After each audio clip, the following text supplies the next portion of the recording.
everyone, welcome back to my channel Explore with Aditi Vyas. In today's video, I'm going to discuss about human memory. Okay, so retaining and recalling the information over a period of time is known as human memory. We all know that what is the work of human memory, retaining and recalling the information. ठीक है, so basically आपसे HP TET में medical के TET में तो बहुत कम question पूछा जाता है मेमोरी का, बट स्टिल हम इस टॉपिक को नहीं छोड़ सकते.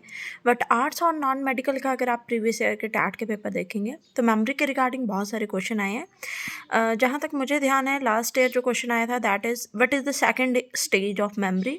ठीक है, बट इसके साथ साथ हम उन क्वेश्चंस को भी डिस्कस करेंगे जो आपको मे बी नेक्स्ट ईयर या कभी ना कभी टैट में आ सकते हैं इस टॉपिक से. ठीक है, सो वीडियो को एंड तक ज़रूर देखिएगा.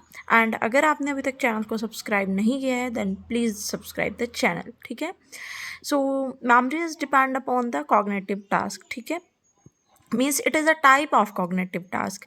And if we talk about stages then there is 3 stages. ठीक है, इनकोडिंग यानी कि सबसे पहले हमने चीज़ों को गेन किया, स्टोर करके रखा, और रिट्रीवल मतलब कि हमने फिर उन चीज़ों को जहाँ पे यूटिलाइज होना था वहाँ पे यूटिलाइज किया. ठीक है, powerhouse of all the information.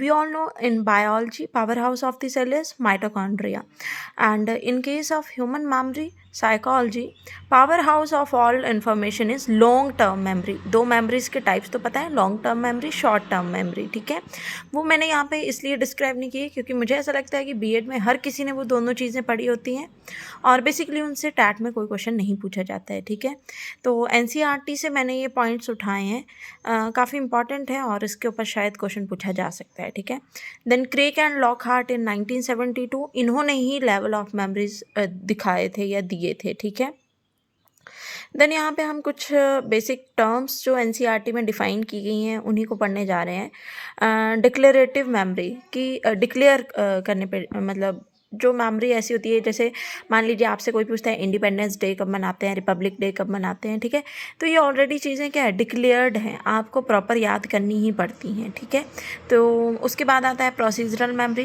कि प्रोसीजर बताना है आपने, एक डेफिनेट प्रोसीजर हमारे पास ऑलरेडी है. Like if someone is asking how to prepare a tea, you all have to know the procedure. ठीक है, फिर उस प्रोसीजर को जब आप बताओगे तो ये क्या है, आपके पास प्रोसीजरल मेमोरी है कि आपको प्रोसीजर याद है. ठीक है, देन टबलिंग ने हमारे पास जो है डिक्लेरेटिव मेमोरी के 2 टाइप्स दिए थे, एपिसोडिक और सेमेंटिक. ठीक है, एपिसोडिक यानी कि हमें ना थोड़ा एपिसोड टाइप में याद होता है, जैसे सीरियल्स वगैरह हैं तो एपिसोडिक टाइप में होते हैं. ठीक है, सिमेंटिक में क्या होता है कि जैसे मैथमेटिकली कोई भी प्रॉब्लम है या कोई भी, जैसे हमें पता है 2 + 2 4 होते हैं, बट ये भी तो हमें अपनी मेमोरी में ही स्टोर करके रखना है. ठीक है, देन उसके बाद एक टर्म आती है दैट इज़ फॉल्स मेमोरी. की फॉल्स मेमोरी क्या होती है, तो ये एक इमेजिनेशन होती है जो ऐसा लगता है कि लाइक आपकी ये जो सीरियल्स बनते हैं, ठीक है, टीवी शोज़ आप लोग देखते हैं, तो ये इमेजिनेशन पे बने हैं, स्ट्रॉन्ग इमेजिनेशन की चीज़ें ऐसे होंगी पर हो नहीं रही हैं. ठीक है, इमेजिनेशन है ये एक तरह से.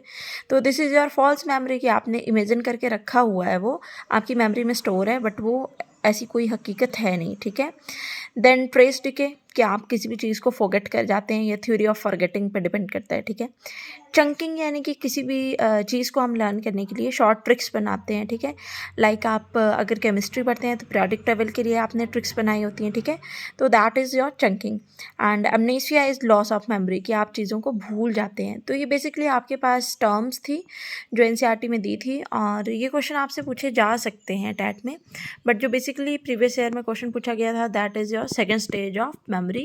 ठीक है, so I hope you all understand it. Thank you for watching. If you like the video then share it with your friends.